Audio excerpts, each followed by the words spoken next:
नमस्कार दोस्तों, आपका मेरे चैनल रिया स्टोरी डायरी में स्वागत है। मेरा नाम दिया है और मैं छत्तीसगढ़ की रहने वाली हूँ। मेरे घर में मेरा पति और जेठ रहते हैं। मेरी उम्र अभी 21 साल की है और मैं देखने में बहुत ही ज़्यादा सुंदर हूँ। मैं देखने में बहुत ही ज़्यादा हॉट थी। मेरे मोहल्ले का हर एक मर्द मेरा दीवाना था। जब मैं कॉलेज के लिए निकलती थी तो मेरे मोहल्ले के सारे लड़के मेरे को देखने के लिए घर से बाहर निकल जाते थे। शादी से पहले मेरे बहुत से दीवाने थे। स्कूल तक तो मैं बहुत ही सीधी सादी लड़की थी, क्योंकि मैं गर्ल्स स्कूल में पढ़ती थी और वहाँ लड़कों का आना जाना अलाउड नहीं था। पर जैसे ही मैं कॉलेज गई तो हर लड़का मेरी खूबसूरती की तारीफ़ किया करता था। अब मुझ में मेरी खूबसूरती को लेके घमंड आने लगा था। मेरे गली का हर एक लड़का मुझे पाने की चाहत रखता था। जब मैंने कॉलेज में नया नया ज्वाइन किया था तो मेरे मामा मामी की नई नई शादी हुई थी, तो मैंने उनको बहुत बार ये सब काम करते हुए देखती थी। कॉलेज के फर्स्ट ईयर तक तो सब कुछ ठीक चल रहा था।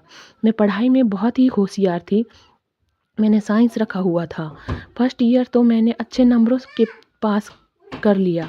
पर जैसे ही मैंने सेकंड ईयर में एंटर किया तो मेरी ज़िंदगी में राहुल नाम का एक लड़का आया। मैं इसके प्यार में पूरी तरह से पागल हो गई थी। सेकंड ईयर में मैंने मरते मरते पास किया था। अब राहुल मुझसे शादी करना चाहता था, पर मेरे घर वाले बिल्कुल भी नहीं मान रहे थे। तो हम दोनों ने भागकर शादी कर ली। मेरे ससुराल में मेरा पति और मेरे जेठ जी ही रहते थे। मेरे जेठ जी हायर स्टडी कर रहे थे और तो उन्होंने अभी तक शादी नहीं की थी। मेरे सास ससुर की मौत 1 साल पहले सड़क दुर्घटना में हो गई थी। मेरे जेठ जी पढ़ाई में बहुत ही होशियार थे। मेरा पति राहुल मुझे कॉलेज में ही मिला था। उसकी फाइनल ईयर कंप्लीट हो गई थी। शादी के 3 महीने बाद ही उसकी नौकरी दिल्ली की एक बहुत बड़ी कंपनी में लग गई थी, तो वो मुझे घर में अकेला छोड़कर दिल्ली चला गया। मैं राहुल के साथ नहीं जा सकती थी, क्योंकि अभी मेरा कॉलेज का फाइनल ईयर चला हुआ था, जिस वजह से मैं राहुल के साथ नहीं जा पाई। और मेरी नई नई शादी हुई थी और अभी मेरी ज़रूरतें भी पूरी नहीं हुई थी और राहुल मुझसे दूर चला गया। जब मैं ससुराल में अपने जेठ के साथ रहने लगी थी, मैं अपने मम्मी पापा के घर भी नहीं जा सकती थी। मैंने उनका दिल बहुत दुखाया था। एक दिन संडे था और मेरे जेठ हॉल में बैठे हुए थे। तभी वो बोले, दिया तुम्हारे एग्ज़ाम आने वाले हैं, तो तुम्हारी तैयारी कैसी है? मैंने बोला, तैयारी तो ठीक है, पर मेरा फिजिक्स बहुत ही वीक है। तभी वो बोले, ये बात तुमने मुझे पहले क्यों नहीं बताई? मैंने फिजिक्स में मास्टर किया है, तो मैं तुम्हें कल से फिजिक्स की ट्यूशन पढ़ा दूंगा। तुम टेंशन मत लो। मैंने हाँ में सिर हिलाया और अपने कमरे में चली गई। अगले दिन सुबह मेरे जेठ जी बोले, अगर तुम शाम को फ्री हो तो मैं आज से ही तुमको पढ़ाना स्टार्ट कर दूंगा। शाम के टाइम मैं अपनी बुक्स लेकर जेठ जी के कमरे में चली गई। दरवाज़ा खुला था तो मैं बिना नॉक किए अंदर चली गई और जेठ जी के कमरे में सोफे पर बैठ गई। तभी थोड़ी देर बाद मेरे जेठ जी बाथरूम से बाहर नहा कर निकले। उन्होंने अपने आप को टॉवल से कवर करके रखा हुआ था। जब मैंने उनको देखा तो मैं बस देखती ही रह गई। उनकी बॉडी बहुत ही मस्त थी और वो बहुत ही हैंडसम थे। थोड़ी देर के लिए मैं अलग ही दुनिया में खो गई थी। उनके वो डोले मैंने पहली बार देखे थे। मैं एक नज़र में ही उनको अपना दिल दे बैठी थी। वो मेरे साथ बात किए जा रहे थे, पर मेरा पूरा ध्यान उनकी बॉडी पर था। उन्होंने जल्दी से कपड़े पहने और मेरे को पढ़ाने में लग गए। मेरा ध्यान पढ़ाई पर बिल्कुल भी नहीं था। मैं एक अलग ही दुनिया में खो गई थी। मैं उनको हर हाल में पाना चाहती थी। पहले मेरे मन में अपने जेठ जी के लिए बहुत इज्जत थी, पर अब मैं उनके लिए पूरी तरह से पागल हो रही थी।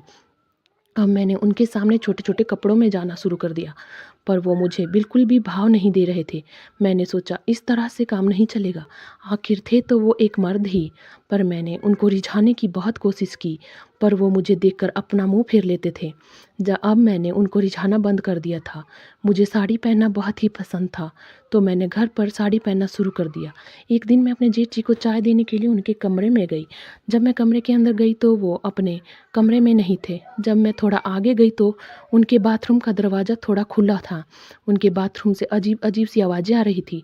जब मैंने अंदर झांका तो वो अपने सामान के साथ बड़े प्यार से खेल रहे थे और अजीब अजीब आवाज़ें निकाल रहे थे और मेरा नाम ले रहे थे। अब मुझे मेरा काम होता हुआ नज़र आ रहा था।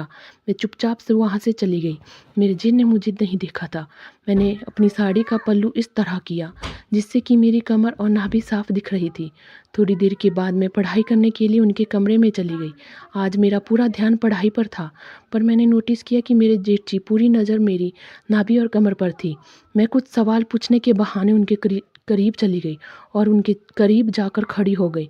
उन्होंने धीरे धीरे मेरी कमर पर अपना हाथ फेरना शुरू कर दिया। मैंने इस वाक्य को नज़रअंदाज कर दिया।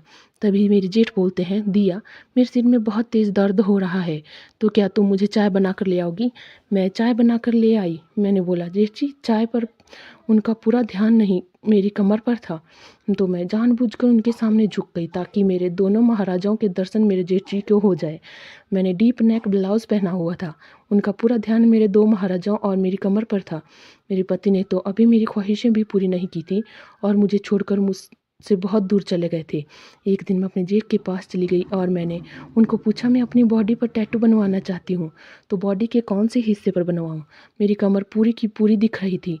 तो उन्होंने अपना हाथ मेरी कमर पर रखा और नाभि के चारों ओर घुमाने लगे।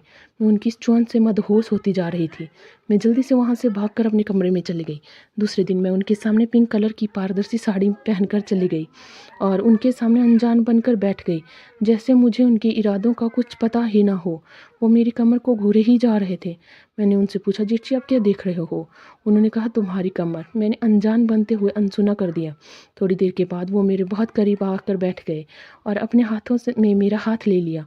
मैंने कुछ नहीं कहा। थोड़ी देर के बाद उन्होंने मुझे अपनी गोद में बिठा दिया। मैं उनको सब कुछ बड़े आराम से करने दे रही थी। इतने दिनों के बाद तो मुझे ये सुनहरा मौका मिला हुआ था।